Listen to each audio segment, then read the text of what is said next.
नमस्कार, आदाब, सत श्री अकाल। मैं मनसागला स्वागत करता हूं आपके अपने अरिविहान के यूट्यूब चैनल पे, जहां हम आपकी पढ़ाई को बनाते हैं बिल्कुल बेहतर, मजेदार और इंटरेस्टिंग।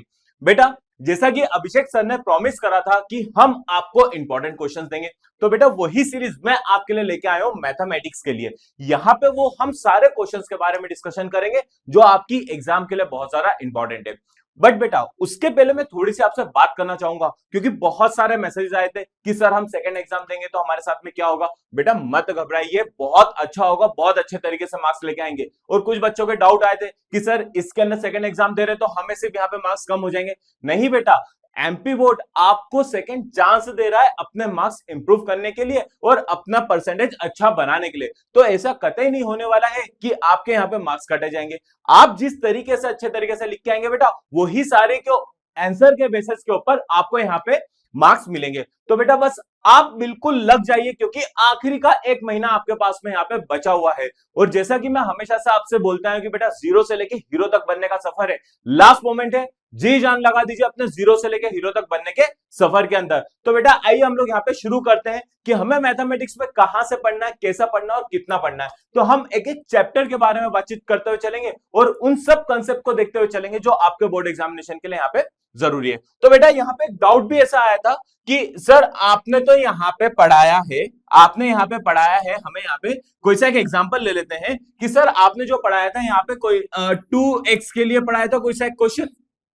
ठीक है, सपोज कर लो डिफरेंशिएशन की बातचीत कर रहा हूं कि आपने डिफरेंशिएशन 2x के लिए पढ़ा है, पर हमारे पास बोर्ड एग्जाम के अंदर यहाँ पे क्या के लिए आ गया बेटा, 5x के लिए आ गया। तो हम कैसे करेंगे? तो बेटा मैं आपको वो सारे कंसेप्ट बताते हुए चलूंगा जो बोर्ड एग्जाम के लिए यहाँ पे जरूरी है। आप 2x 5x 3x plus minus इसके झंझट में मत पड़ना, आप उस कंसेप्ट को समझना, उस कंसेप्ट से रिलेटेड सारे जो क्वेश्चंस है वो आपको यहाँ पे बनते हुए चले जाएंगे। तो बस पेन कॉपी उठा लीजिए और मेरे साथ में यहाँ पे लग जाइए। तो बेटा सबसे पहले अगर मैं यहाँ से आपसे बात कर लेता हूं, तो सबसे पहले आया था बेटा क्या, संबंध और फलन। बेटा बहुत प्यारा चैप्टर है संबंध और फलन। बेटा नाम से ही समझो संबंध, जैसा कि मेरा आपके साथ में है कि मेरे को आपको यहाँ पे टॉप तक लेके जाना है, तो बेटा वैसे वैसे हमारे पास में संबंध और फलन है। तो और इस चैप्टर की अगर मैं खासियत की बात करूं ना बेटा, तो इस चैप्टर में ज्यादा कुछ नहीं है, आपको दो कंसेप्ट पढ़ना है, एक रिलेशन के बारे में मतलब संबंध के बारे में, और एक फलन मतलब आपके फंक्शन के बारे में। और एक डाउट अगर आपको और आ रहा होगा कि सर आप हिंदी मीडियम के लिए ही बताओगे क्या? नहीं मेरे बच्चे, हम दोनों लैंग्वेज के बारे में यहाँ पे बातचीत करते हुए चलेंगे जो आपके एग्जाम के लिए बहुत ज्यादा यहाँ पे जरूरी है। जरूरी थोड़ी ना कि बेटा कि आप हिंदी मीडियम के बच्चे हो, इंग्लिश मीडियम के भी तो हो सकते हो। तो हम वो दोनों तरीके के पैटर्न के ऊपर यहाँ पे बातचीत करते चलेंगे, मतलब क्वेश्चन आपको हिंदी में भी दिखेगा, साथ ही साथ में आपको यहाँ पे इंग्लिश में भी दिखेगा। तो बेटा अब आपको कुछ नहीं करना है, इन क्वेश्चंस को अच्छे तरीके से देखना है और पूरे तन मन के साथ में आपको यहाँ पे सॉल्व करने में लगाना है। और बेटा वो हर संभव प्रयास करते हुए चलना है कि जो आपके लिए यहाँ पे बहुत ज्यादा जरूरी है मार्क्स को यहाँ पे इंक्रीज करने के लिए। अब बेटा संभव की बात आ गई है, तो बेटा अरिविहान ने आपके लिए यहाँ पे एक और संभव बैच लॉन्च कर दी है आपके इस एक महीने के लिए। और इसमें भी बेटा ऐसा का ऐसा ही है कि आपको एक महीने का पूरा शेड्यूल मिलेगा कि कब कहां कैसे पढ़ना और किस तरीके से पढ़ना है, ताकि आपके मार्क्स यहाँ पे इंक्रीज हो जाए। बेटा ये सारी चीजें आपको यहाँ पे अरिविहान फिर से प्रोवाइड कर रहा है। क्यों? क्योंकि अरिविहान नहीं चाहता है कि आपका यहाँ पे मार्क्स कम हो जाए। अरिविहान तो आपके लिए हमेशा आपके मार्क्स बढ़ाने का यहाँ पे काम करता है और बेटा वही काम आपका यहाँ पे करते हुए रहेगा। चलो बेटा फटाफट से इसकी तरफ में बढ़ लेते हैं।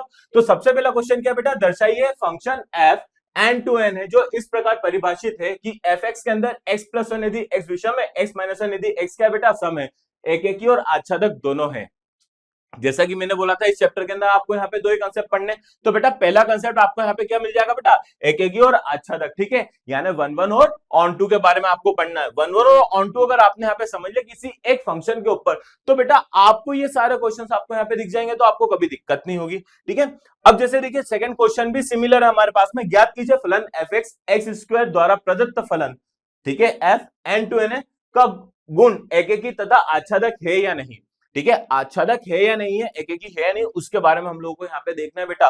तो मतलब आपको एकेकी यहाँ पे प्रूफ करके देखनी, मतलब आपको यहाँ पे वन वन प्रूफ करके देखना है, साथ ही साथ में आपको यहाँ पे ऑन टू भी क्या करना है बेटा, प्रूफ करके यहाँ पे चलते हुए चलना है। मतलब आपने जो इस क्वेश्चन का कंसेप्ट अगर यहाँ से पढ़ लिया तो आपको सेकंड क्वेश्चन में दिक्कत नहीं आएगी। तो वही चीज तो मैं आपको समझा रहा हूँ कि बेटा अगर आपको यहाँ पे कंसेप्ट अगर यहाँ पे समझ में आ गए तो आप ये क्वेश्चन हो या फिर एक्स स्क्वायर की जगह एक्स क्यूब दे दे, या फिर एक्स प्लस 1 की जगह पे एक्स प्लस 5 दे दे, या 5x प्लस 2 दे दे, तो भी क्या दिक्कत है।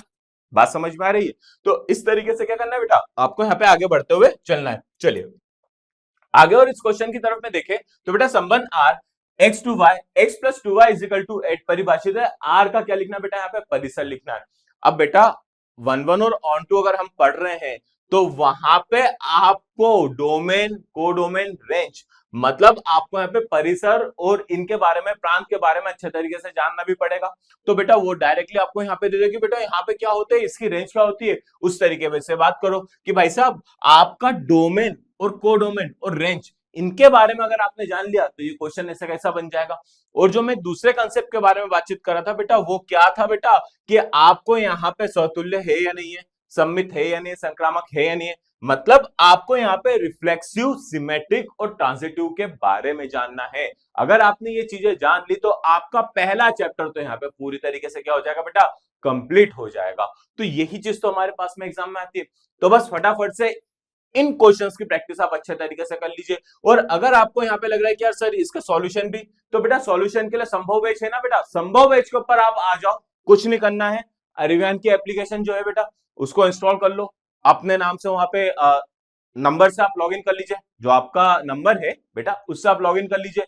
उसके बाद में आपको पूरा गाइडेंस मिल जाएगा कि आपको कहां जाना है, कैसे जाना है, किस तरीके से आपको संभव बैच के आपको एनरोल होना है, ताकि आपकी 1 महीने की प्रिपरेशन आपकी इस तरीके से हो जाए कि आप यहाँ पे जीरो से लेके हीरो तक बन जाए। क्योंकि अपनी तो टैगलाइन है भैया, क्या है भैया, जीरो से लेके हीरो तक बनने का सफर। अब समय नहीं है, अब तो हमें हीरो बन के ही रहना है। क्यों, क्योंकि हमें उन सब लोगों का मुंह बंद करना है जो अभी हमें यहाँ पे बोल रहे थे कि यार आपसे तो कुछ नहीं हो पाएगा। क्योंकि बेटा मैं जानता हूं कि अगर आपके मार्क्स कम आते हैं या फिर आप किसी तरीके से फेल हो जाते हैं या फिर कुछ अगर आपके साथ में समस्या हो जाती है, तो बेटा लोगों बोलने से नहीं चुकते, वो तो आपके बारे में गलत ही बोल के जाएंगे। तो बेटा उन सबका मुंह बंद करने का समय आ गया और एमपी गवर्नमेंट ने बहुत अच्छा मौका दिया मुंह बंद करने का। तो बेटा मुंह बंद कर दो और फटाफट से इन क्वेश्चन का सॉल्यूशन की तरफ आगे बढ़ जाओ। चलिए बेटा आगे की तरफ चलते हैं। तो आगे हमारे पास में क्या दे रखा है बेटा कि ए 1 2 3 पे निम्नलिखित संबंधों में कौन सा संबंध एक फलन है। बेटा हमें यहाँ पे फलन के बारे में जानना है, जो बेसिक क्लास 11th में हम लोगों ने देख रखा था बेटा, उस पे बेस्ड जो क्वेश्चन आया हुआ है। और वैसे ही क्वेश्चन आपको यहाँ पे देखने को भी मिल जाएगा कि भैया कौन सा फलन है, कौन सा हमारे पास में नहीं है। ठीक है बेटा, समुच्चय, ठीक है, सच्चय नहीं होता बेटा, यहाँ पे क्या है बेटा हमारे पास में, यहाँ पे बेटा ये समुच्चय है, समुच्चय, ठीक है, समुच्चय ए 1 2 3 4 5 6 में R X comma Y, Y से भाज्य है एक्स से, y भाज्य है एक्स से द्वारा परिभाषित संबंध r में सतुल्य तथा संक्रामक संबंध है।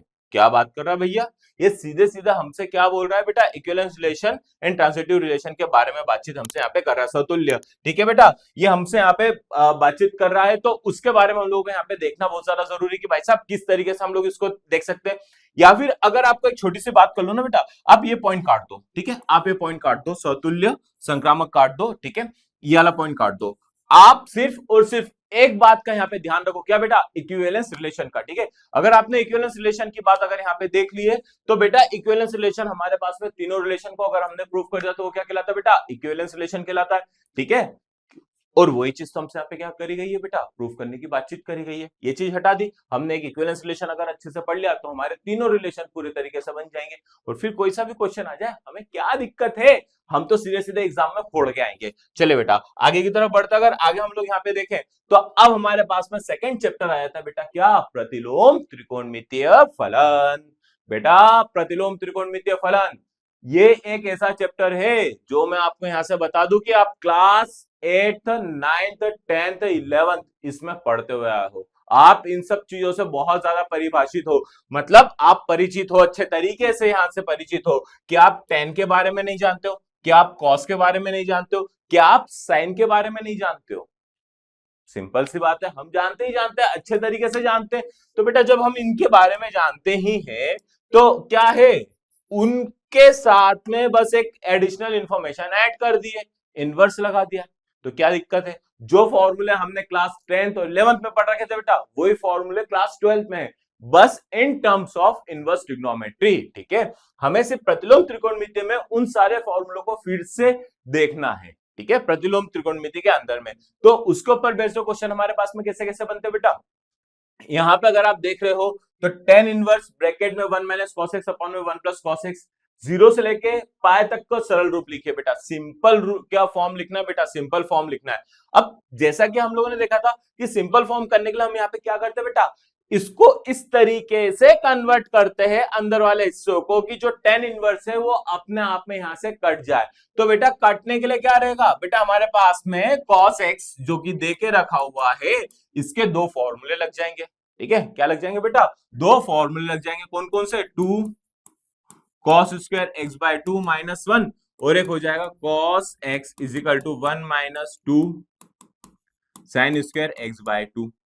ठीक है बेटा, ये दो फॉर्मूले, क्या इन फॉर्मूलों को हम लोगों ने देख रखा है?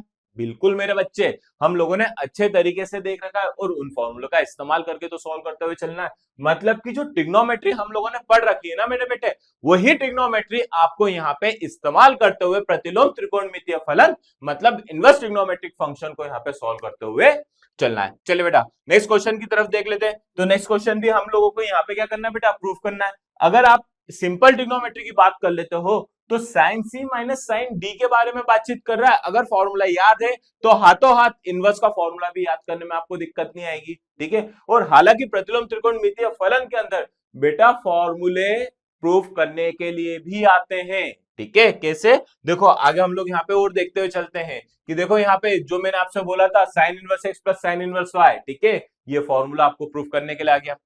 और अगर आप यहाँ पे देख रहे हो तो बेटा ये वही फॉर्मूले हैं जो आपके बोर्ड एग्जामिनेशन के लिए जरूरी है। ये अगर आप यहाँ पे मोटा मोटी अगर आप इसको देखोगे बेटा, तो ये कौन सा फॉर्मूला लग जाएगा, साइन ए कॉस बी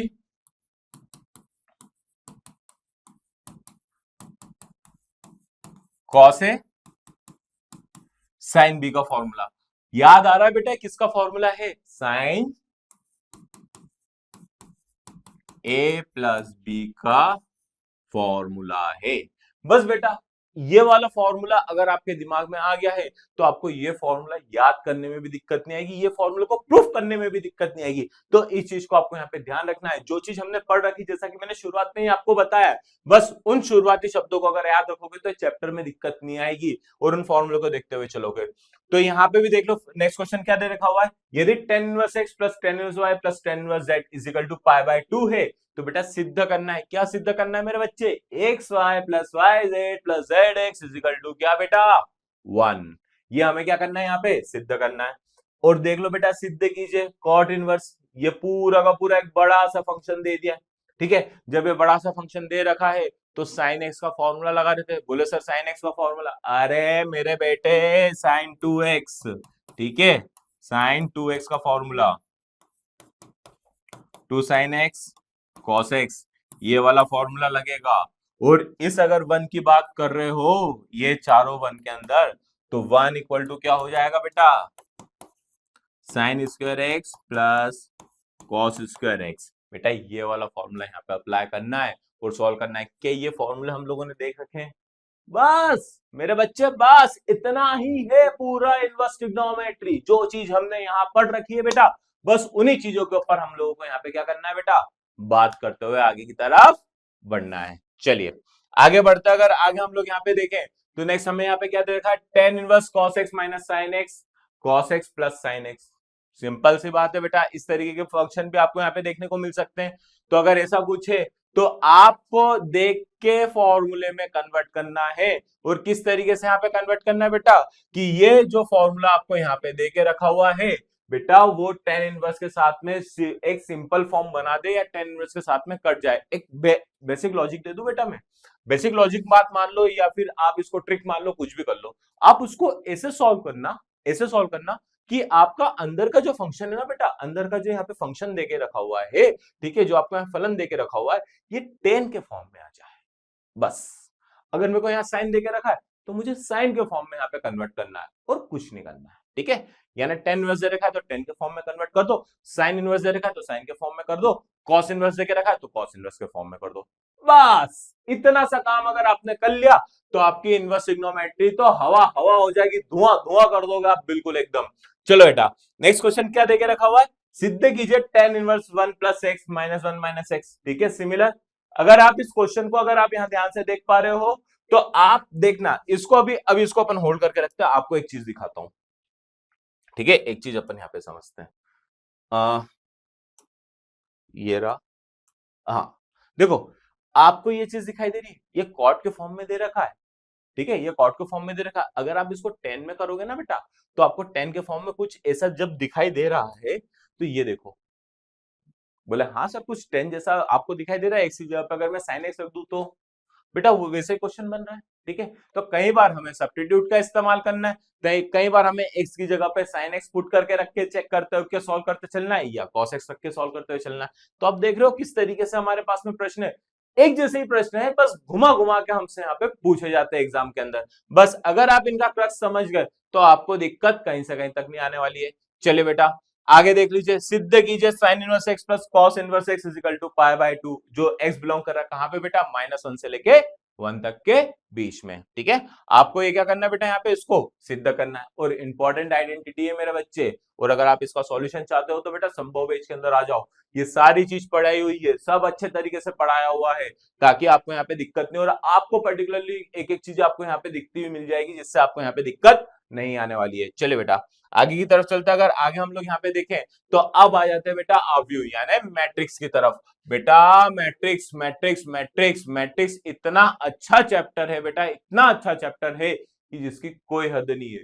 कुछ नहीं करना है बेटा, आपको सिर्फ सॉल्यूशन की बातचीत करनी है, ए बी का मान निकालना है। एक बार मल्टीप्लीकेशन सीख गए मैट्रिक्स में तो सीधे सीधे आपको पता चल जाता है कैसे बेटा। अगर आप यहाँ देख रहे हो तो अगर आप इस चीज को यहाँ पे ध्यान से समझना, इस रो का मल्टीप्लाई इस रो में, जैसे 2 इंटू 1 यहाँ पे चलो कर देते हैं अपन, 2 इंटू 1 प्लस 4 इंटू 2 यानी हो जाएगा 4 इंटू 2, 4 दूनी 8 और 2 10। तो मतलब आपकी जो मैट्रिक्स बनेगी वो सबसे पहले एलिमेंट क्या हो जाएगा बेटा, यहाँ पे 10 हो जाएगा इस रो का इस कॉलम में।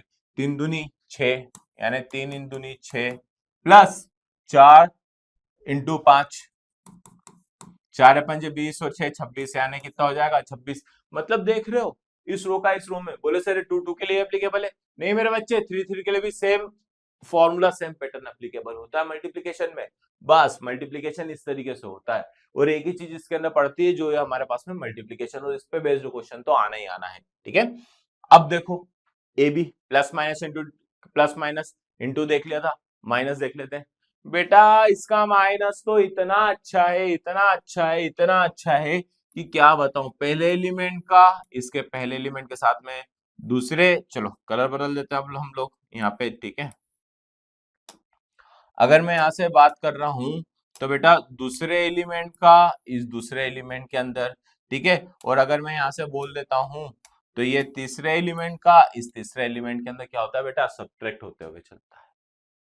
क्या चल रहा है बेटा मेरे यहाँ पे, सब्ट्रैक्ट होते हुए चल रहा है। और यही चीज तो क्या है माइनस में, और सेम केस अगर बात कर लो ना बेटा, प्लस के लिए भी यही चीज लगती है। ठीक है, प्लस के लिए भी क्या लगता है बेटा, यही चीज लगती है। कितनी सिंपल सी बात आ रही है मैट्रिक्स के अंदर, और मैं लिख के दे रहा हूँ बेटा मैट्रिक्स के अंदर आपको प्लस माइनस इंटू के अलावा और कुछ नहीं जाने वाला है। अगर आपने ये चीज समझ ली तो आपका काम बन जाएगा बिल्कुल एकदम एकदम झकास, एक नंबर वाला काम बन जाएगा। और साथ में अगर आपके पास में श्रद्धा भक्ति और अगर अच्छा है, यहाँ पे समय है बच रहा है, तो बेटा टाइप्स ऑफ मैट्रिक्स एक बार पढ़ लेना। तो मैं गारंटी दे रहा हूँ बेटा, ये 6 नंबर का जो हमारा चैप्टर है ना बेटा, इसमें से एक नंबर भी नहीं कटेंगे। कितने, एक नंबर भी नहीं कटेंगे, आपका पूरा का पूरा सॉल्यूशन यहाँ पे बन के आ जाएगा। अब यहाँ पे क्या बेटा, गुणनफल परिकलित कीजिए, मतलब सेम केस मल्टीप्लीकेशन। ठीक है, बस मल्टीप्लीकेशन, एक बार मल्टीप्लीकेशन समझ गए तो पूरे मल्टीप्लीकेशन कैसा भी आ जाए आप इसके अंदर मल्टीप्लाई कर सकते हो। ठीक है बच्चा, चलिए आगे की तरफ चलते हैं। अगर आगे हम लोग यहाँ पे देखें तो मुझे यहाँ पे क्या देके रखा हुआ है, यदि ए एक मैट्रिक्स बी एक मैट्रिक्स है, ए प्लस बी का ट्रांसपोज, जो टाइप्स ऑफ मैट्रिक्स बोल रहा था ना मेरे बच्चे, वो टाइप्स ऑफ मैट्रिक्स के यहाँ पे बातचीत की जा रही। पहले तो ऐड कर दो, फिर उसका ट्रांसपोज निकाल दो, मतलब रो को कॉलम में, कॉलम को रो में। क्या अब मेरी बात समझ में आ रही है बेटा? अगर समझ में आ रही है तो बहुत अच्छी बात, हो नहीं समझ में आ रही तो बेटा मेहनत अपने को करना है, 1 महीना बचा है, बिल्कुल यहाँ पे लग जाना और बिल्कुल यहाँ पे कर लेना। ठीक है, चलो नीचे क्या देके रखा हुआ है, दिए गए समीकरण एक्स वाई जेड टी के लिए हल कीजिए बेटा। हल करना है, सिंपल सी बात है, उठा के उधर ले जाओ। अरे मेरे भाई x plus two is equal to 5 दे रखा और मुझसे यहाँ पे x की वैल्यू पूछेगा, तो आप क्या करोगे, इस 2 को उठा के उधर ले जाओगे, x की वैल्यू कर दोगे। सेम केस तो कर रहा है, क्या कर रहा है बेटा, यहाँ पे सेम केस तो कर रहा है कि 3 का मल्टीप्लाई कर दो, उठा के अंदर क्या इसको उठा के उधर ले जाओ, सब्ट्रैक्ट कर दो। और आप तो जानते ही हो, अभी हाल मैंने बताया कि एलिमेंट के एलिमेंट के साथ में क्या होता है बेटा, यहाँ पे सब्ट्रैक्ट होता है, ठीक है। और नेक्स्ट क्या दे रखा हुआ बेटा, a is equal to cos alpha sine alpha minus sine alpha cos alpha. तो क्या भैया मैट्रिक्स को क्या नंबर में ही समझ रहे हो बेटा, इस फॉर्म में भी आ सकती है आपको, ठीक है। आपको ट्रिग्नोमेट्रिक फॉर्म में भी दे सकते हैं, मतलब आपका जो प्रतिलोम त्रिकोणमितीय फलन का ना जो फॉर्मूला आप लोगों ने देखे हैं ट्रिग्नोमेट्री वाले, तो बेटा उनका इस्तेमाल आप यहाँ पे करोगे। उनका इस्तेमाल आप कहाँ करोगे बेटा, आप करने वाले हो चैप्टर नंबर 5 के अंदर डिफरेंशिएशन के अंदर, अवकलन के अंदर, चैप्टर नंबर 7 के अंदर इंटीग्रेशन, ठीक है, समाकलन के अंदर, उसमें इस्तेमाल करने वाले हो। तो देख लो बेटा कितना ज्यादा हमारे लिए यहाँ जरूरी है फॉर्मूले का देखना। चलो बात समझ में आ रही है। तो ये सारी की सारी टाइप्स ऑफ मैट्रिक्स पे बेस्ड जो क्वेश्चन है, इन क्वेश्चंस को आपको यहाँ पे देखते हुए चलना है। चलिए बेटा आगे की तरफ बढ़ लेते हैं। तो आगे मुझे क्या दे के रखा हुआ है, एक्स और वाई का मान ज्ञात कीजिए। एक्स और वाई दे रखा है, एक्स माइनस वाई दे रखा है। बोले सर कैसे करेंगे, अरे मेरे बच्चे अगर x minus y is equal to a दे के रखा हुआ है, अरे और x plus y is equal to मुझे यहाँ पे क्या देके रखा हुआ बेटा, ये b दे के रखा हुआ है, ठीक है। क्या देके रखा हुआ है यहाँ पे मुझे, b दे के रखा हुआ है। या फिर ये ले लो, चलो ये सब हटाओ, ये सब हटाओ, आप यहाँ पे ले लो 3, यहाँ पे ले लो 4, ठीक है। आपने ये ले लिया और अब मैं आपसे पूछूं यहाँ पे x और y की वैल्यू बताओ। किसकी वैल्यू बताओ बेटा, x और y की वैल्यू बताओ। सॉल्व तो कर सकते हो, अगर आप इसको सॉल्व कर सकते हो तो बेटा उसकी जगह पे क्या दे दी, यहाँ पे मैट्रिक्स दे दिए, तो क्यों घबरा रहे हो, ठीक है। तो उस तरीके से आपको यहाँ पे सॉल्व करते हुए चलना है। नेक्स्ट क्वेश्चन क्या देके रखा हो भाई साहब, ए मैट्रिक्स दे दी, बी मैट्रिक्स दे दी, और हमें क्या करना है बेटा, इसको सत्यापित करना है। क्या क्या चीजें सत्यापित करनी है बेटा, ये सत्यापित करना है, ये सत्यापित करना है, ठीक है। और ये क्या है बेटा, ट्रांसपोज देके रखा हुआ है। ट्रांसपोज का मतलब क्या होता है बेटा, रो को कॉलम में, कॉलम को रो के अंदर आपको यहाँ पे सॉल्व करते हुए चलना, और उसकी हालांकि प्रॉपर्टी है, उस प्रॉपर्टी को देखते हुए आगे बढ़ना है। चलिए बेटा आगे की तरफ चले, तो आगे मुझे यहाँ पे क्या देके रखा हुआ है, आव्यूह B is equal to matrix 2 minus 2 4 minus 1 3 4 1 minus 2 minus 3 का एक सममित आव्यूह तथा विषम सममित आव्यूह के योगफल के रूप में व्यक्त कीजिए। ठीक है भैया, एक छोटा सा क्वेश्चन है, फटाफट से अगर आपने इसको सममित और विषम सममित के रूप के अंदर उन दोनों को जोड़ दिया तो आपस में मैट्रिक्स बनना चाहिए, ऐसा कुछ बोल रहा है। तो बस सॉल्व करके इसको भी हम लोग फटाफट से देख लेंगे। आव्यूह ए इज इक्वल टू 1 5 6 7 के लिए सत्यापित कीजिए। ए प्लस ए डैश एक सममित आव्यूह है, ठीक है। ये क्या होता है बेटा, सममित आव्यूह है। और ये क्या होता है बेटा, एक विषम सममित आव्यूह। इसका ना हमें क्या करना है, यहाँ पे प्रूफ करते हुए चलना, और ये चीज तो क्या करनी है बेटा, ऊपर वाले क्वेश्चन के ना हम लोगों को यहाँ पे देखते हुए चलनी है, ठीक है। तो इस चीज के बारे में आपको देखना है, मतलब सिमेट्रिक और स्क्यू सिमेट्रिक मैट्रिक्स के बारे में आपको यहाँ पे जानकारी अच्छे तरीके से लेते हुए चलना है। तो आप चाहो तो 3x3 की मैट्रिक्स के अंदर एक ही बार में समझ लो, या आप 2x2 के अंदर समझ लोगे, ठीक है। 3x3 में समझना, ताकि अगर हमारे पास में एग्जाम में 3x3 मैट्रिक्स आता है तो आप अच्छे तरीके से उसको सॉल्व कर सकते हो। चलिए बेटा फटाफट से आगे की तरफ बढ़ते, अगर आगे हम लोग यहाँ पे देखें तो अब हमारे पास में चैप्टर चालू हो जाता है, क्या बेटा, डिटर्मिनेंट्स, ठीक है, क्या, सारणिक। और बेटा ये भी 6 नंबर का है, ठीक है, ये भी 6 नंबर का। अगर आपने मैट्रिक्स को अच्छे तरीके से बेटा समझ लिया ना, तो आपको डिटर्मिनेंट समझने में दिक्कत नहीं आएगी। दोनों ये बोल सकते हो कि दोनों एक दूसरे के भाई बहन है। क्या है बेटा, दोनों एक दूसरे के भाई बहन है। जैसे संबंध और फलन, अगर आपने वहां पे एक एक और आच्छादक मतलब 1 1 और 2 फंक्शन को अच्छे से समझ लिया, तो प्रतिलोम त्रिकोणमितीय फलन इनवर्स ट्रिग्नोमेट्रिक फंक्शन की जो स्टार्टिंग है बेटा, वो भी हमारे पास में क्या हो जाती है बेटा, सेम हो जाती है। मतलब वो दोनों भी क्या हो जाते हैं, भाई बहन हो जाते हैं। और ये तो सगे वाले भाई बहन है, क्या है बेटा, ये तो सगे वाले, वो तो मोमा क्या मामा या फिर हमारे बुआ का भाई बहन हो जाएंगे, पर लेकिन ये तो सगे भाई बहन है, सारणिक। और हमारे पास में क्या है यहाँ पे, मैट्रिक्स आव्यूह के बारे में, ठीक है। तो ये दोनों तो सगे भाई बहन है। जितने ऑपरेशन उधर की तरफ आपने समझ लिए बेटा, उतना सब चीजें यहाँ पे भी आने वाली है, ठीक है। तो अब बोलोगे सर यहाँ पे क्या है बेटा, कुछ कुछ कुछ चीजें थोड़ी सी चेंजेस हो जाती है ना बेटा, बस वो थोड़े से चेंजेस अगर आपने यहाँ पे समझ लिए तो आपको दिक्कत ही नहीं आएगी। कि जहां हम क्या बोल सकते हैं, अवयव को डायरेक्टली सॉल्व नहीं कर सकते थे, मैट्रिक्स को डायरेक्टली सॉल्व नहीं कर सकते थे, तो उसको सॉल्व करने के लिए हमें डिटरमिनेंट की हेल्प लगती थी। बस वो चीज का हमारे को यहाँ पे क्या करना है बेटा, यूज करते हुए चलना है। ठीक है, जिससे यहाँ पे क्या है, माइनर और कोफैक्टर हमें यहाँ पे क्या करना रहता है बेटा, यहाँ पे फाइंड आउट करना रहता है। बोले सर माइनर और कोफैक्टर, अरे मेरे बच्चे संभव में ये सारी चीजें आपको बताई हुई है, आपको कुछ नहीं करना है। मोबाइल उठाओ, प्ले स्टोर पे जाओ, अरिवियन एप्लीकेशन इंस्टॉल करो, अपने नंबर से लॉग इन करो, आपको सारी के चीजें आपको वहां पे मिल जाएगी। आपको वहां पे लेक्चर से सारी चीजें मिलते हुए चले जाएंगी कि भैया आज क्या पढ़ना है, वो चीज भी आपको पता चल जाएगी। क्योंकि बहुत से बच्चों का ये डाउट रहता है कि यार ये पहाड़ जैसा सिलेबस हम ये 30 दिन में कैसे खत्म करेंगे। तो बेटा उसका भी सॉल्यूशन है, आपको डेली शेड्यूल वाइज वहां पे मिलेगा कि भैया आज देखो इतना पढ़ना है, ठीक है, अगले दिन तेरे को इतना पढ़ना है, उसके अगले दिन तेरे को इतना पढ़ना है। अगर ये सारी चीजें अगर आपको अच्छे तरीके से समझ में आ जाएगी तो आपको दिक्कत यहाँ पे नहीं रहेगी। तो नेक्स्ट हमारे पास में क्वेश्चन क्या दे रखा हुआ है, त्रिभुज का क्षेत्रफल 4 वर्ग इकाई है, इसके शीर्ष बिंदु हमारे को यहाँ दे रखे हैं, तो के का मान ज्ञात करो। सिंपल सा क्वेश्चन है, बहुत सिंपल है, हर बार हमें इसको यहाँ पे देखने को मिल ही जाता है, या तो ऑब्जेक्टिव में देखने को मिल जाएगा या 2 नंबर के अंदर 3 नंबर के अंदर सॉल्व करने को हमारे को यहाँ पे देखने को मिल जाएगा। चलिए बेटा आगे की तरफ चले, तो आगे हमारे पास में क्या दे रखा हुआ है, निम्नलिखित समीकरण समूह का संगतता यानी कंसिस्टेंसी की जांच करनी। अरे कंसिस्टेंसी की जांच करनी बेटा, इनवर्स ऑफ मैट्रिक्स अगर आपने निकालना सीख लिया तो बेटा इसको भी करने में कोई दिक्कत नहीं आएगी। तो इनवर्स ऑफ मैट्रिक्स आपके लिए जरूर, बोले सर इनवर्स ऑफ मैट्रिक्स क्या डिटरमिनेंट का पार्ट है?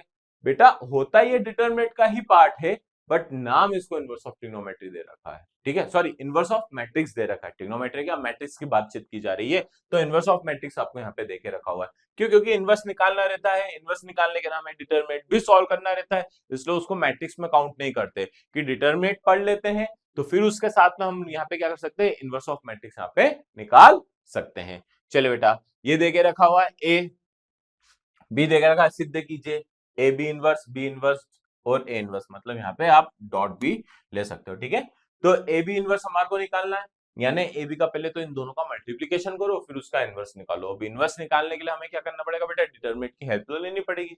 फिर बी इनवर्स निकालो, ए इनवर्स निकालो, फिर उसका मल्टीप्लाई कर लो, दोनों बराबर आ रहे हैं, ऐसा हमारे को यहाँ पे सिद्ध करते हुए चलना है। चलिए बेटा आगे की तरफ चले, अगर आगे हम लोग यहाँ पे देखें तो नेक्स्ट मुझे यहाँ पे क्या देके रखा हुआ है, यदि a इक्वल टू 2 3 1 -4 है तो सिद्ध कीजिए। अरे सेम केस हमारे पास में यहाँ पे निकल के आ रहा है। और फिर हमारे को यहाँ पे क्या दे रखा हुआ है, यदि a इज इक्वल टू 1 3 3 1 4 3 1 3 4 है तो सिद्ध कीजिए a dot adjoint of a। अरे भैया मैंने माइनर और कोफैक्टर सबसे पहले आपको बताया ना यहाँ पे, ठीक है, क्या बोल रहा है बेटा, find the minor and cofactor. Minor और कोफैक्टर निकालना है, अगर आपने ये निकाल लिया तो उसके बाद में आपको ये निकालने में दिक्कत नहीं आएगी, बिल्कुल दिक्कत नहीं आएगी। तो इस चीज को आपको यहाँ पे ध्यान में रखना है। और फिर क्या निकालना बेटा, आपको ये निकालना है, ठीक है, ये निकालना है, determinant of A dot I निकालना है। इसको हालांकि बहुत सी जगहों पे इसको मॉड ऑफ ए बोलते चलते हैं, ठीक है, पर वो मॉड ऑफ ए नहीं रहता, वो हमारे पास में डिटरमिनेंट ऑफ ए रहता है। मॉड ऑफ नंबर हमारे लिए एक अलग कंसेप्ट रहता है, पर उसके सिंबल भी कुछ सिमिलर जैसे ही दिखते, तो उसमें घबराना मत। हमारे को यहाँ पे डिटरमिनेंट ऑफ ए निकालना, फिर उसमें काय का मल्टीप्लाई करना, हमारे को आई का मल्टीप्लाई करना है, आइडेंटिटी ऑफ मैट्रिक्स का मल्टीप्लीकेशन करते हुए आपको यहाँ पे देखना है, मतलब आपको आइडेंटिटी मल्टीप्लीकेशन यहाँ पे देखना है। चलिए बेटा आगे की तरफ चले, अरे क्वेश्चन फिर से रह गया था क्या, नहीं वही था। चलो बेटा आगे चलें, तो अगर आगे मैं आपसे यहाँ पे बात कर लेता हूं, तो अब मुझे यहाँ पे क्या दे के रखा हुआ है, दिए हुए रैखिक समीकरण का निकाय अवयव विधि से हल कीजिए। ठीक है, अभी हमें यहाँ पे क्या है, system of linear equation using matrix method. बेटा ये क्वेश्चन आप लोगों के लिए बहुत इंपॉर्टेंट है। अगर आप यहाँ पे देख रहे हो तो ये क्या हो जाएगा, ये हो जाएगा एक्स ए, अरे चलो यहाँ पे हमारे पास में क्या हो जाएगा बेटा, ये हो जाएगा हमारे पास में ए एक्स इजिकल टू बी हो जाएगा। तो x इजिकल टू क्या होता है बेटा, b अपॉन में a, तो ये हो जाएगा x is equal to a inverse dot b। आपको यहाँ पे सॉल्व करते हुए चलना है और यहाँ पे निकालना है। अगर आप यहाँ पे इन एलिमेंट्स के लिए बातचीत कर रहे हो तो यहाँ पे क्या देके रखा हुआ है बेटा, 1 2 1 2, ये आपको देके रखा हुआ है, ये x और ये y, और फिर आपको इक्वल टू के अंदर यहाँ पे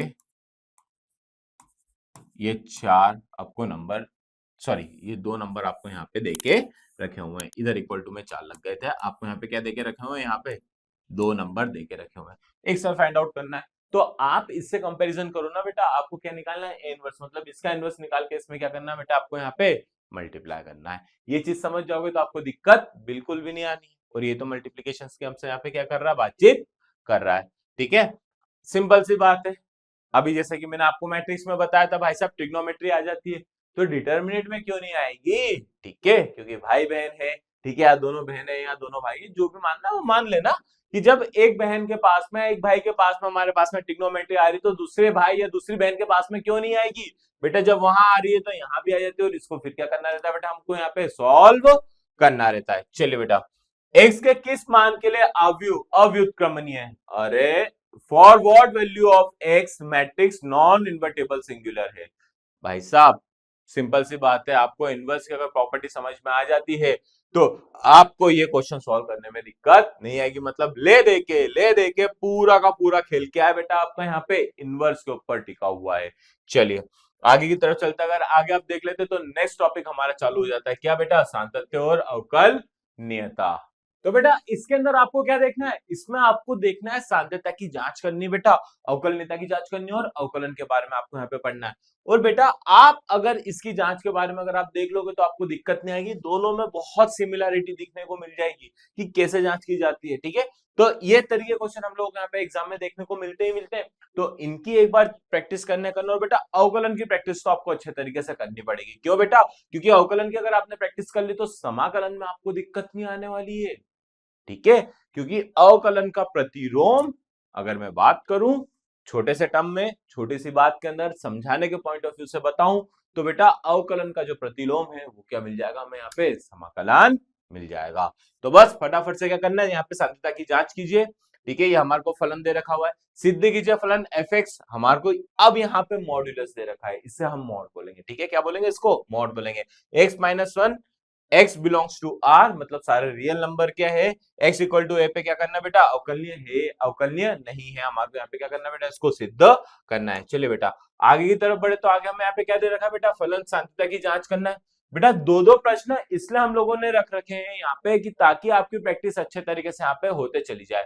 ठीक है, अब इसके बाद में हमें यहाँ पे क्या करना है, फलन f(x) हम लोगों को ये देके रखा हो, परिभाषित है x इक्वल टू π/2 पे सतत हो, मतलब क्या हो बेटा, यहाँ पे कंटिन्यूअस हो, तो k का मान ज्ञात करो। अभी हमने जब सांद्रता की जांच कर रहे थे तो एज इट इज इसको सॉल्व करना, और आंसर जो निकल के आता है ना बेटा, इसके ना आंसर जो निकल के आता है उन्होंने पहले ही बोल दिया है, पहले ही हमें यहाँ पे बोल दिया है, तो बस उसका क्या करना है, हमें यहाँ पे निकालते चलना। मतलब इक्वल टू में हमारे को यहाँ पे क्या आ जाएगा बेटा, यहाँ पे 3 तो ऑलरेडी देके रखा हुआ है, और इसको बस सॉल्व करते हुए यहाँ पे k की वैल्यू हम लोग को क्या करनी है, यहाँ पे फाइंड आउट करनी है। चले बेटा आगे की तरफ चलते, तो आगे हमें यहाँ पे क्या देके रखा हुआ है, अवकलन निकालना है। ठीक है, अवकलित कीजिए, अवकलन कीजिए, बात हमारे लिए यहाँ पे एक ही है। ठीक है बेटा, tan इनवर्स 2x अपॉन में 1 माइनस एक्स स्क्वायर को cos inverse 1 minus X square upon में 1 प्लस एक्स स्क्वायर के सापेक्ष क्या करना है बेटा, अवकलन करना है। इस चीज को आपको यहाँ ध्यान में रखनी है। यदि 1/2 e की पावर y माइनस e की पावर माइनस y है, x से तो सिद्ध कीजिए dy by dx equal to 1 upon में 1 माइनस एक्स स्क्वायर क्या करना है, हमारे को यहाँ पे सिद्ध करना है। सेवंथ क्या देके रखा हुआ, यदि x is equal to a की power sine inverse t, y is equal to a की पावर कॉस इनवर्स t है, तो सिद्ध कीजिए dy by dx is equal to minus y upon में x क्या करना है बेटा, सिद्ध करना है। और बेटा आपको मैं एक बात बता दूं, ये वाले चैप्टर के अंदर अगर आप अवकलन मतलब डिफरेंशिएशन के फॉर्मूले अगर आप याद कर लेते हो, क्या याद कर लेते हो बेटा आप, यहाँ पे फॉर्मूले, ठीक है, फॉर्मूला आप याद कर लेते हो इसके सारे, तो आपको 1-2 नंबर तो ऑब्जेक्टिव में आपको मिल ही जाएंगे, क्योंकि इसके फॉर्मूले आपसे यहाँ पे डायरेक्ट पूछ जाते हैं। और अगर फॉर्मूले याद हो जाते हैं तो इन क्वेश्चन को सॉल्व करने में आपको यहाँ पे दिक्कत बिल्कुल भी नहीं आएगी। ठीक है, ये वाली बात आपको यहाँ पे माइंड में रखना जरूरी है। चलो बेटा आगे की तरफ चलते, अगर आगे हम लोग यहाँ पे देखें तो ये हमारे को यहाँ पे देके रखा हुआ है, सिद्ध कीजिए। ठीक है, dy by dx equal to log x upon में 1 प्लस log x का होल स्क्वायर। ठीक है, तो ये चीजें आपको इस तरीके के जो प्रश्न है ना बेटा, ये जो प्रश्न आपको दिखाई दे रहे हैं ये एग्जाम में बार बार रिपीटिव होते रहते हैं, ये पैटर्न रिपीट होते रहते हैं। इस तरीके के पैटर्न आपको एग्जाम में देखने को मिलेंगे ही मिलेंगे। तो इस तरीके के पैटर्न को आप अच्छे तरीके से घोट के चले जाना, ताकि एग्जाम में आपको दिक्कत बिल्कुल भी ना आए। बोले सर आपने तो अवकलनीयता और सांद्रता की जांच के वाले क्वेश्चन तो जरा से बता, फिर इसमें ढेर सारे क्वेश्चन बता दिए। हाँ मेरे बेटे, अवकलन है एक हमारे पास में टॉपिक थोड़ा सा बड़ा हो जाता है, ठीक है। अब उन दो पोर्शन एक अलग हो जाता है, एक अवकलन अलग हो जाता है, ये दो पोर्शन मिला के एक चैप्टर बन रहा है। तो बेटा ये थोड़ा सा हमारे पास में इसमें टाइप थोड़े ज्यादा हो जाते हैं, पर लेकिन जो परीक्षा के दृष्टि से बहुत ज्यादा जो महत्वपूर्ण है, हमें उनको सॉल्व करते चलना, और बेटा उनको सॉल्व करने के लिए हमें हर संभव प्रयास करना। फिर से संभव नाम आ गया, तो बेटा आपको याद हमेशा रखना है कि अरिवियन आपके लिए हमेशा खड़ा है, और आपकी उन्नति के लिए तो अरिवियन आपके लिए हमेशा कार्य करेगा ही करेगा। तो इसलिए अरिवियन आपके लिए स्पेशली में एक महीने का स्पेशल संभव बैच लेके आया है। ये बेटा संभव बैच के अंदर आपको इन सारे प्रश्नों के आपको उत्तर वहां पे मिल जाएंगे, और बेटा सिक्वेंशियली मिलेंगे। सिक्वेंशियली मतलब कि टॉपिक के साथ में आपको कौन कौन सी चीजें आपके लिए इंपॉर्टेंट है, और कब कब आपको पढ़ना है, कैसे कैसे पढ़ना है, ये सारी चीजें भी आपको वहां पे मिलते हुए चलेगी। चले बेटा आगे की तरफ बढ़ते, अगर आगे देखें तो अब क्या आ जाता है बेटा, अवकलज के अनुप्रयोग। ठीक है बेटा, अवकलज के अनुप्रयोग, अगर आपने अवकलन अच्छे से पढ़ लिया है तो आपको अवकलज के अनुप्रयोग में दिक्कत नहीं आएगी। ठीक है, थोड़ा सा चेंजेस आ जाता है, पर लेकिन स्टार्टिंग का जो पोर्शन है बेटा आपको यहाँ पे देखने को मिलेगा ही मिलेगा। ठीक है, वर्धमान फलन हो, हास्यमान फलन हो, इन सब चीजों के बारे में बातचीत की जाती है, तो आपको यहाँ पे अवकलन करने के लिए बोला जाता है। क्या करने के लिए बोला जाता है बेटा, अवकलन करने के लिए बोला जाता है। पहली स्टेप आपको हमारे पास में अधिकतर के ना अवकलन करने के लिए मिलेगी, तो अगर आपने अवकलन अच्छे तरीके से पढ़ रखा है तो आपको यहाँ पे दिक्कत नहीं आएगी। ठीक है, तो ये भी एक तरीके से हमारे क्या है बेटा, भाई बहन है। ठीक है, या आप भाई मान लो या बहन मान लो, कुछ भी मान लो।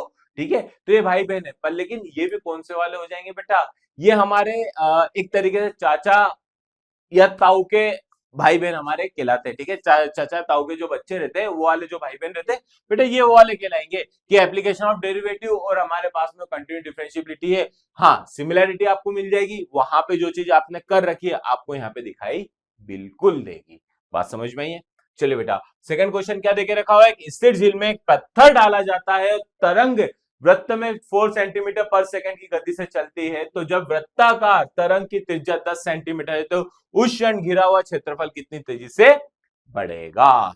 ठीक है, बढ़ रहा है, बढ़ेगा क्या, बढ़ रहा है मतलब बढ़ते चले जा रहा है, तो कितनी तेजी से बढ़ रहा है उसके बारे में हमें निकालना है। A stone is dropped into the still lake and wave travel in circular with the speed of 4 centimeter per second when the radius of circular wave is 10 centimeter and at that moment how rapidly is the enclosed area increasing।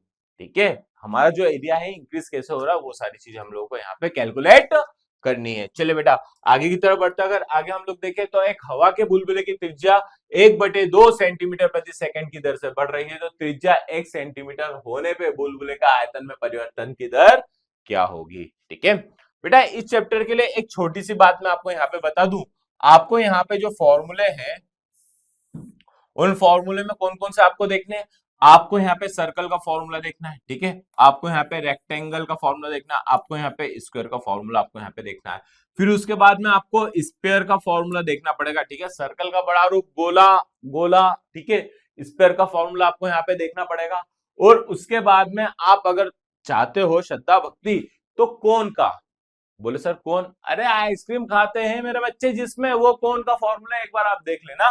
तो ये चारों पांचों के जो फॉर्मूले हैं वो अगर आप देख लोगे तो आपका आधे सारा चैप्टर यहाँ पे खत्म हो जाएगा, क्योंकि फॉर्मूले पे बेस्ड हमारे पास में यहाँ पे क्वेश्चंस निकल के आते ही आते हैं। बात समझ में आई है, तो अगर आपने ये चीजें देख ली तो आपको इस चैप्टर के लिए दिक्कत नहीं आने वाली है। चलिए अब क्या देखे रखा है, ऐसी दो संख्या याद कीजिए जिनका योग 24 है और जिनका गुणनफल उच्चतम हो।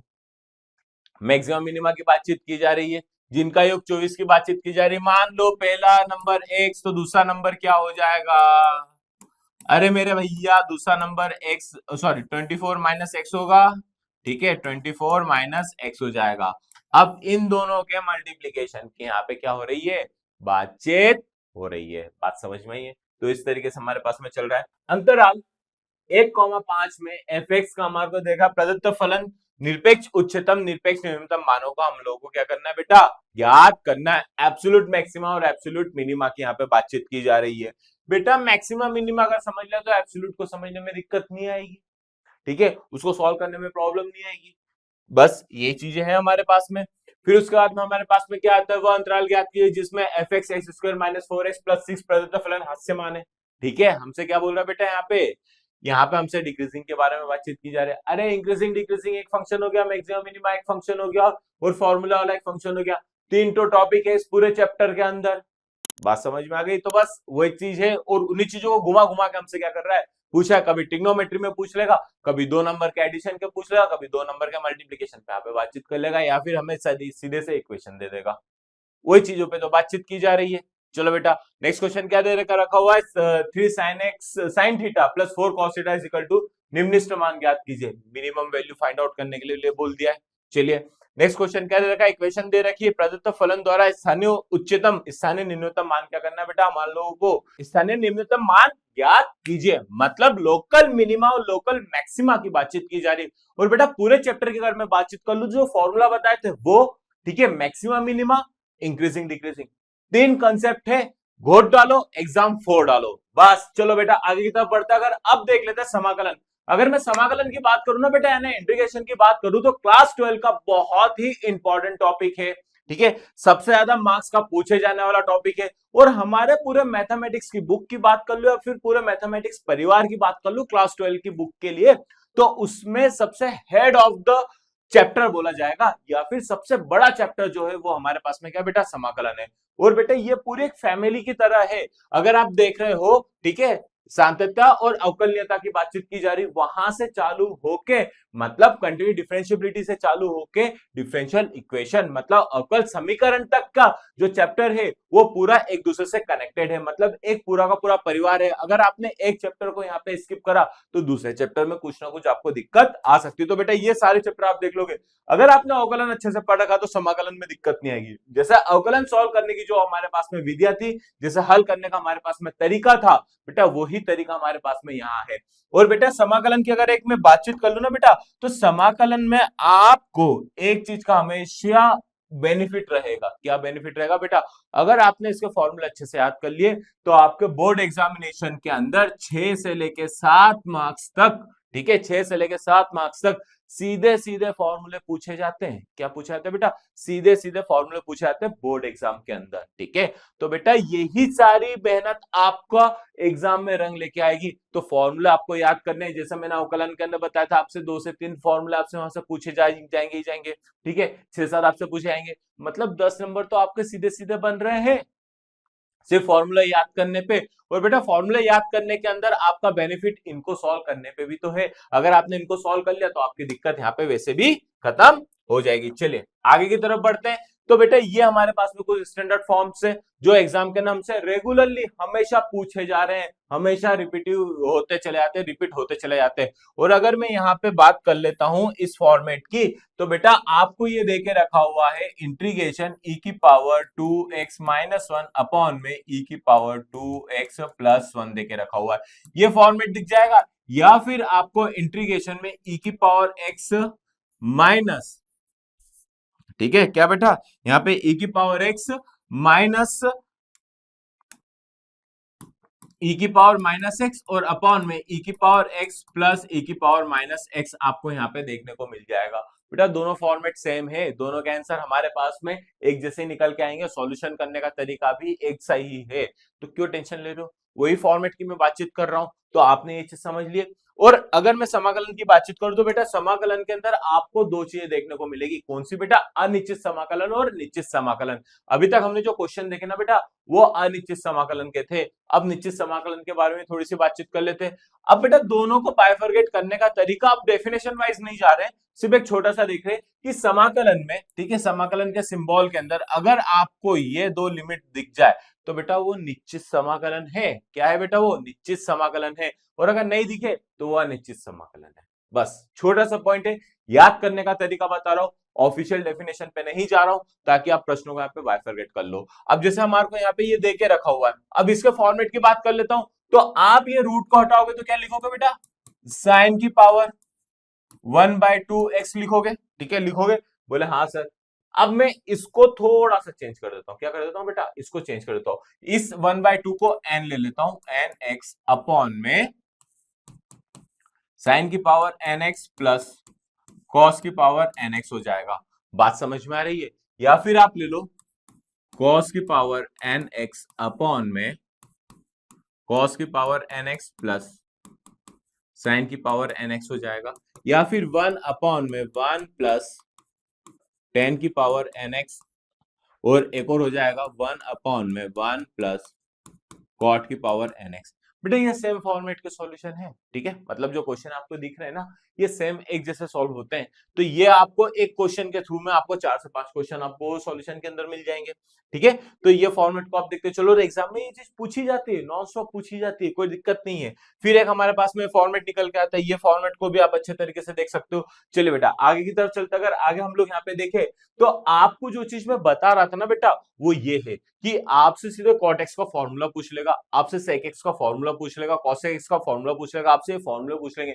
तो बेटा ये आप 6 से 7 नंबर आपको यहाँ पे क्या देखने को मिलेंगे, आपको यहाँ पे देखने को मिलेगी मेसो कॉलम में देखने को मिल सकता है, या आपको वन वर्ड में देखने को मिल सकता है, या फिर आपको चूज द करेक्ट में देखने को मिल सकता है। मैं ये पर्टिकुलरली नहीं बोल रहा हूँ कि मेसो कॉलम में आए, हाँ पिछले 3-4 सालों के अंदर ये मेजर कॉलम में जरूर पूछा जा रहा है, पर लेकिन हम इतने वेल प्रिपेयर रहेंगे कि अगर मेजर कॉलम नहीं भी आए तो भी कोई दिक्कत नहीं है। हमें तो फॉर्मूला याद होना चाहिए, और हमें यह पता है कि ऑब्जेक्टिव के अंदर पूछा जाएगा, तो बस हम लोग टिक मार्क करके आगे बढ़ जाएंगे। तो इस चीज को आपको ध्यान रखना है, और इन फॉर्मूले को आपको देखते हुए चलना है, ताकि एग्जाम में उस चीज का बेनिफिट मिल जाए।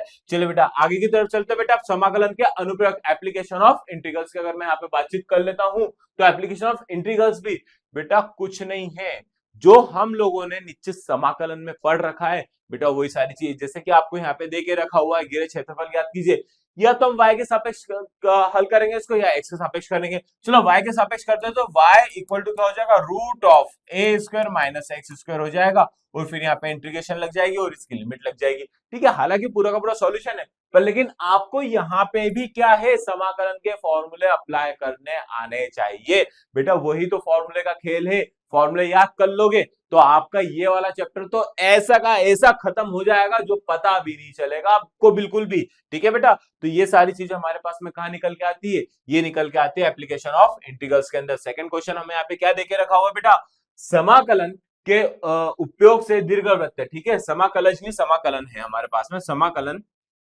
के उपयोग से दीर्घवृत्त एक्स स्क्वायर अपॉन में a square plus Y square upon में बी स्क्वायर इक्वल टू 1 से घिरे क्षेत्र का क्षेत्रफल क्या करना है बेटा, यहाँ पे ज्ञात करना है। Find the area of region enclosed by the circle x square upon में a square plus Y square upon में b square is equal to 1 using the integration या यूजिंग द इंटीग्रल मेथड। दोनों चीजें आपको लिखी हुई वहां पे मिल सकती है। तो इस तरीके से आपको क्या मिल जाएगा बेटा, यहाँ पे क्वेश्चन आपको देखने को मिल जाएंगे। और मैंने आपको बताया ना बेटा, अगर आप इसको भी क्या y के रिस्पेक्ट में ले रहे हो, तो वाई स्क्वायर अपॉन में a square is equal to क्या हो जाएगा, ये 1 माइनस एक्स स्क्वायर अपॉन में ए स्क्वायर, ठीक है। और अगर मैं यहां से y इक्वल टू लू, तो ये a अपॉन में b रूट ऑफ क्या हो जाएगा, A square minus X square.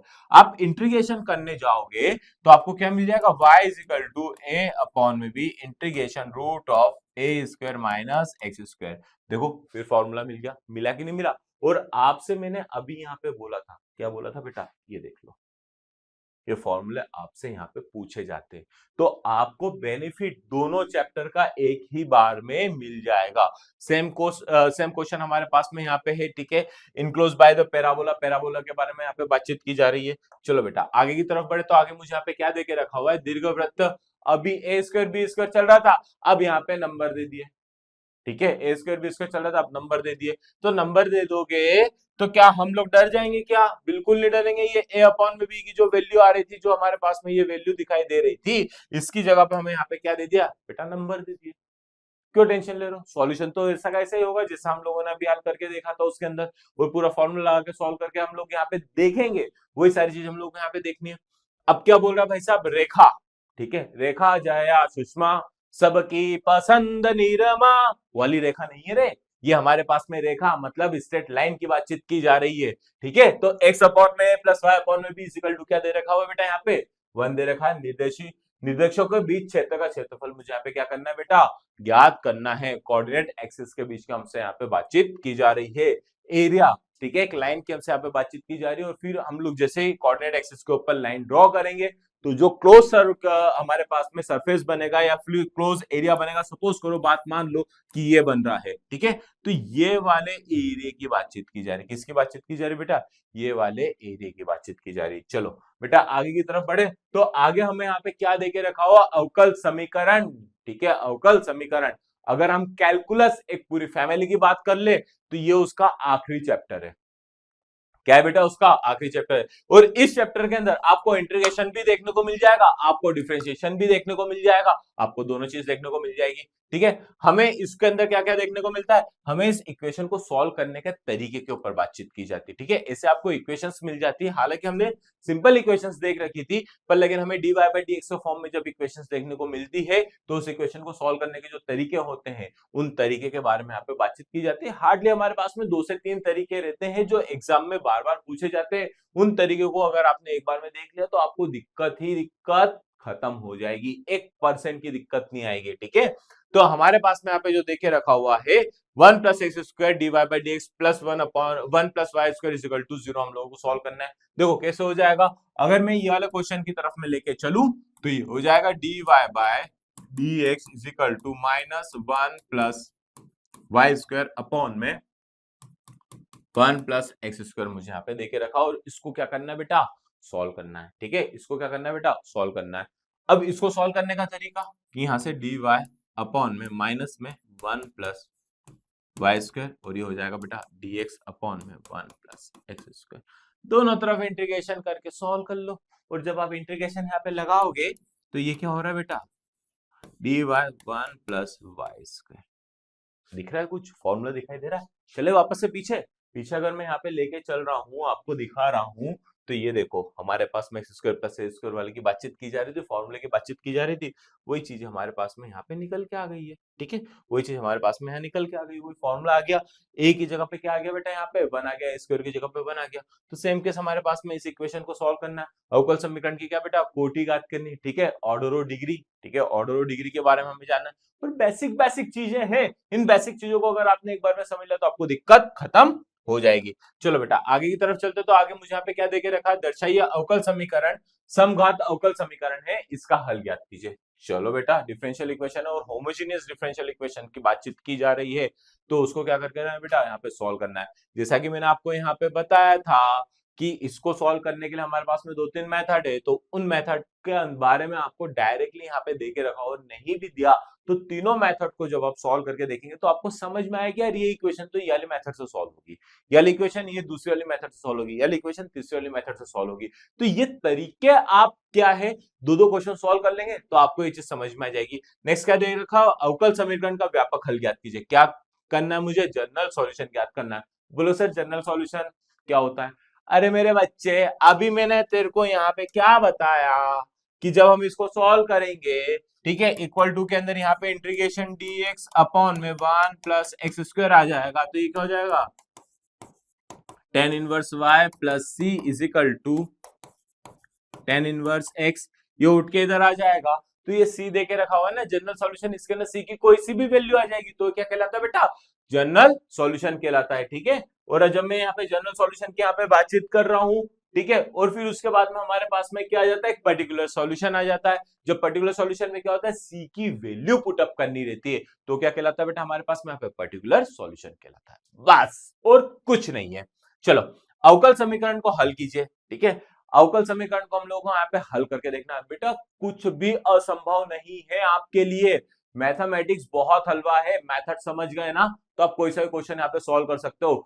एक भी चीज आपके लिए असंभव नहीं है, आप सब कुछ कर सकते हो मेरे बच्चे, सब कुछ बहुत अच्छे तरीके से कर सकते हो। जब असंभव की बात आ रही है तो बेटा संभव बैच के अंदर इन सब क्वेश्चन का सॉल्यूशन आपको बिल्कुल बढ़िया तरीके से मिल जाएंगे, बढ़िया तरीके से बताया जाएगा कि भाई साहब ये क्वेश्चन है, इसका सॉल्यूशन इस तरीके से है, और आपको कौन से दिन क्या क्या चैप्टर पढ़ने, किस तरीके से पढ़ने, वो सारी चीज बिल्कुल वेल डिफाइंड तरीके से आपको एक, या फिर आप ये बोल लीजिए एक टाइम टेबल वाइज आपको यहाँ पे मिल जाएगी। तो आप जैसे कि आप वहां पे लॉगिन करोगे तो आपको सारी इंफॉर्मेशन वहां पे मिल जाएगी और आप उसको इनरोल करके बिल्कुल फटाफट एग्जाम के लिए लग जाओ, क्योंकि हमारे पास में अब समय नहीं है हमें उन सब लोगों के मुंह बंद करने या उनकी बोलती बंद करनी जो हमारे बारे में या हमारे रिजल्ट के बारे में कुछ भी गलत तरीके से बोल रहे हैं, ठीक है।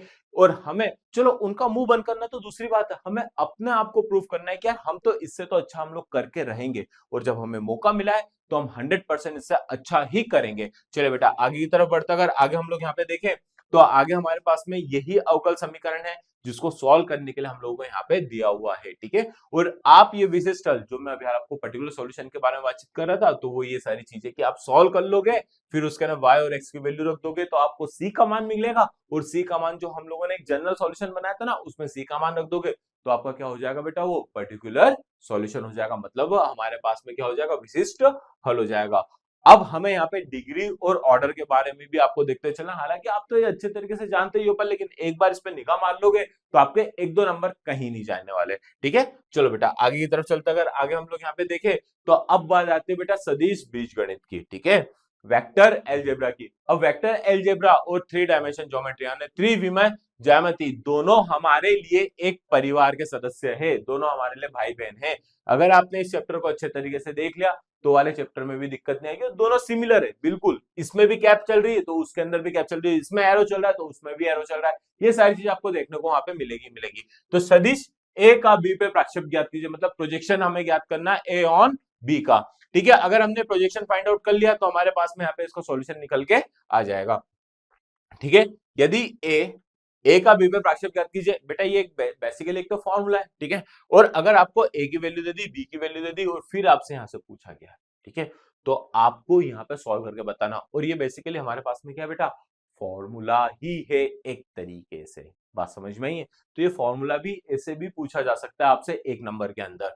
अब उसके बाद में हमें क्या करना है, यदि ए हमारे को दे रखा है, बी दे के रखा हुआ है, परस्पर लंबवत हो, बेटा इसके अंदर भी प्रॉपर्टीज अगर आपने एक बार पढ़ ली, एक बार समझ ली, तो इसको सॉल्व करने में आपको यहाँ पे दिक्कत नहीं आने वाली। सिद्ध कीजिए कि दो सदिश ए और बी के लिए सदैव, हमारे पास में था बेटा ये बहुत इंपॉर्टेंट है, क्या है बेटा, ये आपका बहुत ज्यादा ही इंपॉर्टेंट वाला पार्ट है, ठीक है। ये वाला क्वेश्चन आपको देखने को मिल जाएगा, ठीक है, मैं ये तो नहीं बोल रहा हूं, ठीक है, पर कोशिश हमेशा से ये रहती है कि इस तरह के क्वेश्चन आपको एग्जाम में देखने को मिलते ही हैं। तो ये वाले क्वेश्चन को आप अगर देखते हुए चलोगे तो ये पूरी की ऐसे की ये तो प्रॉपर्टी है, ठीक है, ये प्रॉपर्टी है, ये प्रॉपर्टी डायरेक्टली आपको प्रूफ करने के लिए एग्जाम में पूछी जा सकती है, तो इस चीज को आपको देखते हुए चलना है, घबराना नहीं है। चलो बेटा आगे की तरफ चलते, अगर आगे हम लोग यहाँ पे देखें तो मेरे पास में क्या दे रखा है, 3 बिंदु जिनके स्थिति हमारे पास में यहाँ दे रखी है सरेखीय है, तो यहाँ पे हमें लेमडा का मान ज्ञात करना है। अब बेटा ठीक है, परस्पर लंबवत की अगर हमारे पास में कंडीशन पता हो, ठीक है, सरेखी की कंडीशन पता हो, 2 मिनट में सॉल्व कर लेंगे, कोई सॉल्यूशन में दिक्कत नहीं है। इसके ना डिटरमिनेंट के थ्रू पे हम लोगों को सॉल्व करते हुए आना चाहिए, डिटरमिनेंट जब हम लोगों ने पहले ही पढ़ रखा है तो इसको सॉल्व करने की दिक्कत ही नहीं आएगी। हम लोगों ने मल्टीप्लिकेशन पहले ही देख रखा है तो इसके अंदर मल्टीप्लिकेशन करने में दिक्कत नहीं आएगी।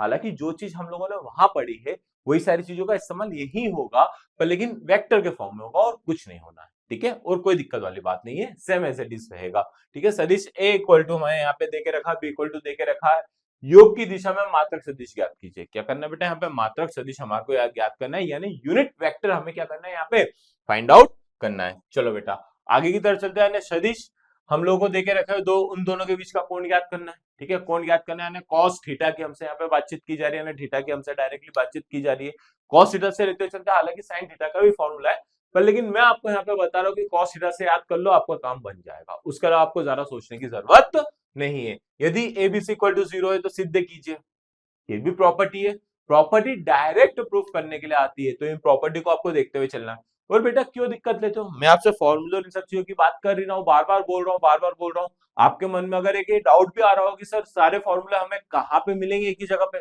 क्यों घबराते हो, अरिवैन की एप्लीकेशन है ना, अरिवैन की एप्लीकेशन पे सारे फॉर्मूले की बुकलेट आपको मिल जाएगी, एक ही जगह पे मिल जाएगी, सारे के सारे 13 चैप्टर के फॉर्मूले की, बस आप उसको स्क्रॉल करते जाओ, पढ़ते जाओ और फॉर्मूले याद करते जाओ, बात समझ में आई है। चलिए बेटा आगे की तरफ बढ़ते, तो आगे हमें क्या दे रखा है, त्रिभुज एबीसी का केंद्रक जी है तो सिद्ध कीजिए। बेटा ये 3 पार्ट के अंदर क्वेश्चन होता है, पहला पार्ट भी आपसे पूछा जा सकता है, दूसरा पार्ट भी पूछा जा सकता है, तीसरा पार्ट भी पूछा जा सकता है। इसके लिए आपको एक पर्टिकुलरली पूरा का पूरा क्वेश्चन ही ऐसा दे दिया है कि अगर आपसे 3 में से कोई सा एक पार्ट भी पूछ लेगा तो भी आप सॉल्व कर लोगे, और अगर पूरा प्रश्न आ जाता है तो भी आप इसको सॉल्व करके यहाँ पे आगे बढ़ सकते हो। चलिए बेटा आगे की तरफ चलते हैं। तो हमें यार क्या देके रखा हुआ है, समांतर चतुर्भुज का क्षेत्रफल ज्ञात करने की हमसे यहाँ पे बातचीत की जा रही है। ठीक है, सदिश PQ के अनुदिश मात्रक यानी सदिश ज्ञात कीजिए जहां बिंदु P और Q क्रमशः हमें यहाँ पे देके रखे हुए हैं। ठीक है, क्या देके रखा है हमें यहाँ पे, क्रमशः देके रखे हुए हैं।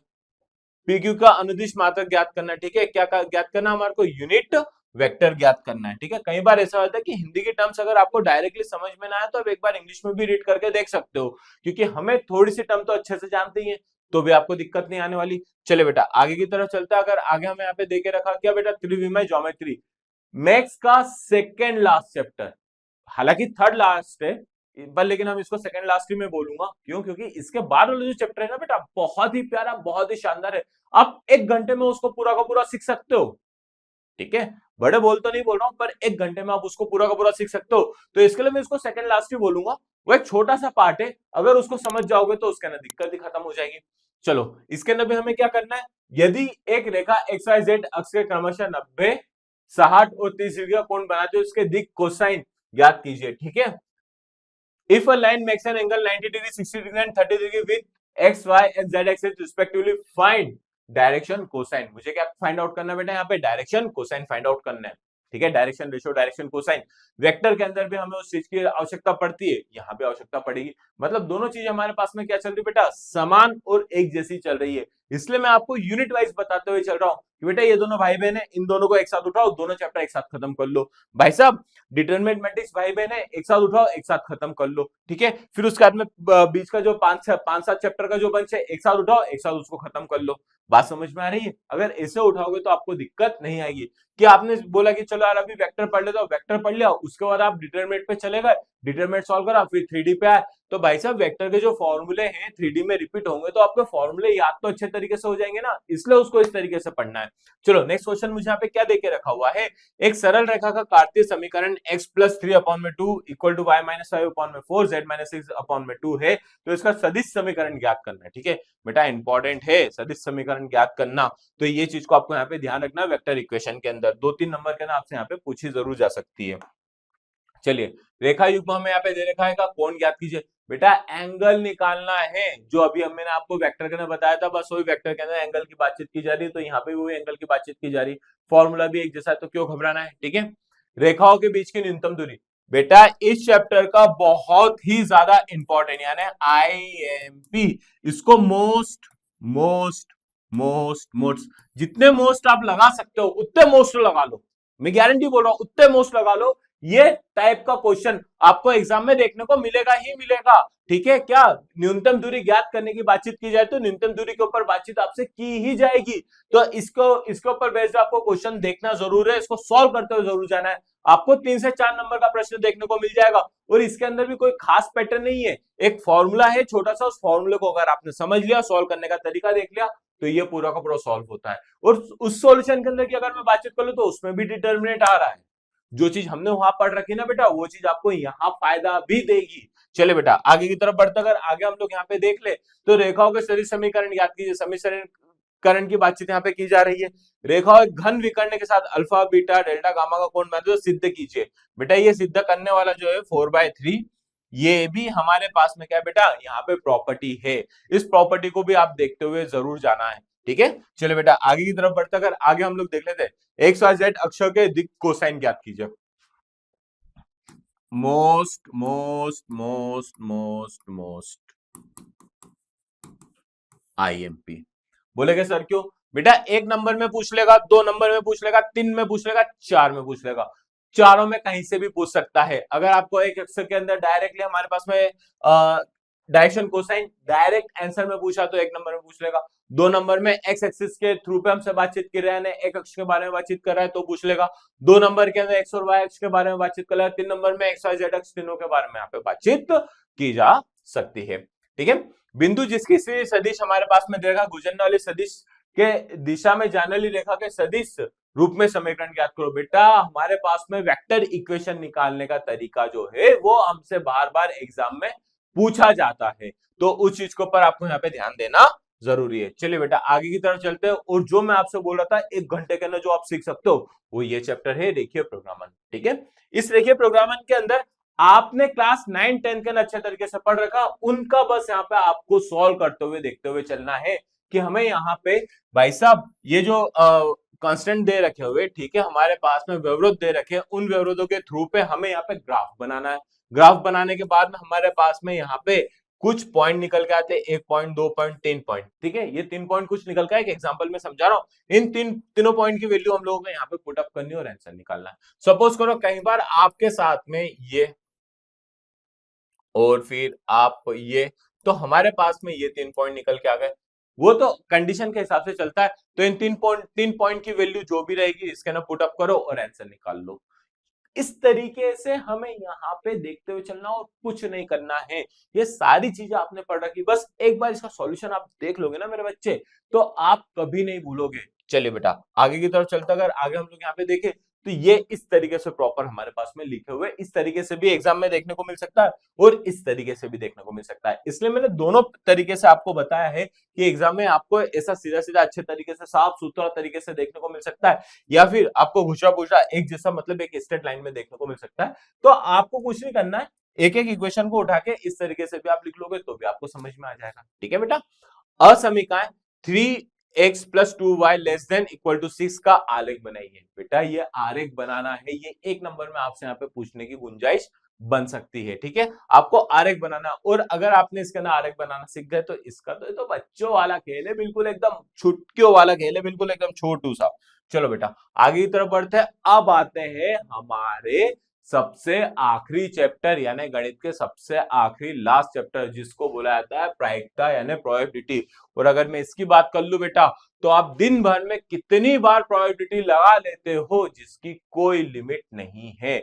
आज बारिश होगी नहीं होगी, आज पापा डांटेंगे नहीं डांटेंगे, आज मम्मी डांटेगी नहीं डांटेगी, आज मम्मी मेरा फेवरेट पास्ता बनाएगी नहीं बनाएगी, आज मम्मी मुझे क्या करेले की सब्जी देगी नहीं देगी। अरे बेटा हजारों क्वेश्चन बन सकते हैं इस प्रोबेबिलिटी के ऊपर, आप दिन भर यही चीज लगाते रहते हो। ठीक है, आज दिन भर यही चीज लगाते रहते हो। आज टीम इंडिया में जीतेगी या नहीं जीतेगी, ठीक है, या आज पाकिस्तान के ऊपर बमबारी होगी या नहीं होगी। ठीक है, मतलब हालांकि मैं पाकिस्तान के उस पर बातचीत नहीं कर रहा हूं, ठीक है, वो तो मुंह से निकल गया, पर लेकिन हम किसी देश के ऊपर जो अभी वॉर युद्ध चल रहा है उसके हिसाब से अगर देखें तो वो सारी चीजें हमारे साथ में यहाँ पे निकल के आ सकती है। तो भाई साहब इतनी ज्यादा प्रायिकता हमारे पास में निकल के आ जाती है, तो उसके अंदर की बातचीत हो रही है। अब लीप वर्ष में 53 सोमवार होने की प्रायिकता, बेटा ये आपको क्लास 11th में भी आपने पढ़ा है, क्लास 12th में भी आपको देखने को मिल सकता है। ठीक है, 3 सिक्के एक साथ उछालने पे प्रतिशत समष्टि ज्ञात कीजिए। भाई साहब आप कभी भी प्रोबेबिलिटी निकालोगे तो उसका सैंपल स्पेस तो बनाना जरूरी है, तो सैंपल स्पेस पे डायरेक्ट क्वेश्चन आपको देखने को मिल सकता है।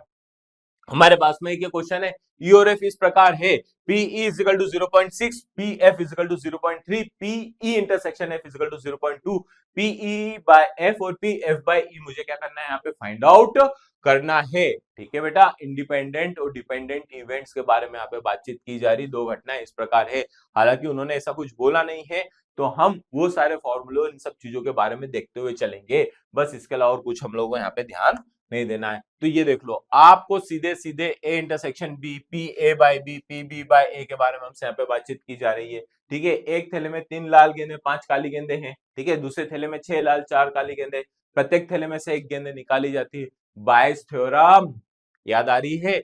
बायस थ्योरम नहीं, ये तो कंडीशनल प्रोबेबिलिटी है, पर लेकिन कंडीशनल प्रोबेबिलिटी के बाद में जस्ट क्या लगता है बेटा मेरे पास में यहाँ पे बायस थ्योरम का लगता है। तो ये कंडीशनल प्रोबेबिलिटी हमारे पास में थी, कंडीशनल अगर आपने समझ ली तो बायस थ्योरम तो बच्चों का खेल है। और बेटा बायस थ्योरम पे बेस्ड हमारे पास में हमेशा क्वेश्चन आता ही आता है। ठीक है, हमेशा क्वेश्चन आप लोगों को देखने को मिलता ही मिलता है।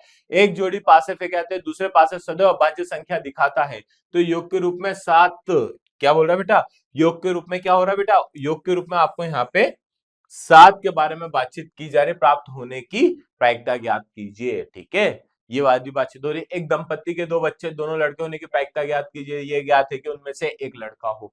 ठीक है, कंडीशनल प्रोबेबिलिटी आ गई बेटा, कंडीशनल प्रोबेबिलिटी आपको देखने को मिल सकती है। एक थैले में 4 लाल 4 काली गेंदे, दूसरे थैले में 2 लाल 6 काली गेंदे, क्या 6 काली गेंदे, दोनों थैलों में से एक को यादृच्छिक रूप से चुना जाता है, उस थैले में से एक गेंद निकाली जाती है जो लाल पाई जाती है, थैले एक से गेंद निकाली जाती है, प्रायिकता ज्ञात कीजिए, स्वाहा। ये आ गई आपकी क्या बेटा, बायस थ्योरम आ गई है। ठीक है, बायस थ्योरम आ गई है। एक अभिनत अनबाइस पासे को 2 बार उछाला जाता है। मान लो घटना ए पहली उछाल पे विषम संख्या प्राप्त हो, घटना बी द्वितीय उछाल पे विषम संख्या प्राप्त हो, दर्शाता घटना ए और बी का स्वतंत्र परीक्षण ज्ञात कीजिए। भाई साहब ये कंडीशनल प्रोबेबिलिटी की बातचीत की जा रही है। मैंने जैसे कि आपको बोला कि यहाँ पे कंडीशनल प्रोबेबिलिटी और बायस थ्योरम पे बेस्ड जो क्वेश्चन आपको देखने को मिलेंगे ही मिलेंगे, डिपेंडेंट इंडिपेंडेंट के ऊपर और फॉर्मूला पे बेस्ड आपको ये एग्जाम में देखने को बिल्कुल मिलेगा। तो ये थे हमारे पास में इंपॉर्टेंट क्वेश्चंस या बोलते हैं इंपॉर्टेंट कंसेप्ट जो बोर्ड एग्जामिनेशन हर बार आपसे इसी तरीके से प्रश्नों के बारे में बातचीत करता है। तो बेटा इन प्रश्नों को आपको अच्छे तरीके से सॉल्व करना है, देखना है और समझना है। और इसी सीरीज के अंदर बेटा अरिवियन आपके लिए हमेशा खड़ा है, पहले भी खड़ा था, अभी भी खड़ा और आपके लिए हमेशा खड़ा रहेगा। तो बेटा आप लोगों की भारी डिमांड के ऊपर वापस से संभव बैच आई है, जिसके अंदर आपको 1 महीने का पूरा शेड्यूल करा हुआ पूरा का पूरा डेटा आपको मिलेगा कि आपको किस दिन क्या पढ़ना है, कैसे पढ़ना है, कब पढ़ना है, सारी चीजें आपको वहां पे मिलेगी और पूरा फुल सपोर्ट मिलेगा, जिससे आप अपने एग्जाम को एक अलग लेवल का बूस्टअप लेके आ सकते हैं। पिछली बार कुछ भी हुआ मुझे उससे कोई दिक्कत नहीं है, ठीक है, कोई गलती हो गई हो, कुछ भी हुआ, हमें जो हो गया, हम उसके बारे में बिल्कुल नहीं सोचेंगे, हम आने वाले कल के बारे में सोचेंगे। और आने वाला कल हमारे लिए आज से 1 महीने बाद का है, जब हमारी एग्जाम हो जाएगी। तो बेटा उस एग्जाम के लिए आपको आज से पढ़ना जरूरी है। और बेटा आप बिल्कुल तन मन धन के साथ में बिल्कुल एकदम पढ़ाई के अंदर लग जाओ, आपके पास में समय कम बचा हुआ है, ताकि आपका रिजल्ट अच्छा बन सके। क्योंकि आपका रिजल्ट अच्छा बनेगा, आपको खुशी होगी, तो उसके साथ साथ आपके पेरेंट्स को खुशी होगी और उसी के साथ में बेटा आपके टीचर यानी अरिविहान की पूरी टीम को खुशी होगी। चलिए बेटा मिलते हैं आपसे नेक्स्ट वीडियो में, तब तक के लिए गुड बाय। और बेटा पढ़ाई बिल्कुल करते रहना, फॉर्मूले याद करते रहना।